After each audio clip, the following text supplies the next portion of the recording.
আচার করব। তো মায়ের থেকে সব ভালো করে জেনে নিয়েছি।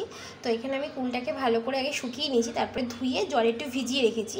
আর এখানে আখের গুড় এই হাতে রয়েছে, ফ্রিজ থেকে কিছুটা বের করেছি, আরও কড়াইতে দিয়েছি। তারপর এটাকে দিয়ে ভালো করে চাটুর মধ্যে আমি একটু জোয়ান আর হলো একটু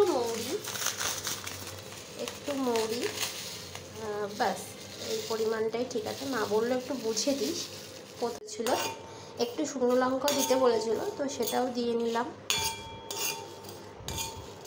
এটা গরম করব, তারপরে মিক্সারে পেস্ট করে ওই যে গুড়টা দিয়েছি তার মধ্যে দিয়ে দেবো।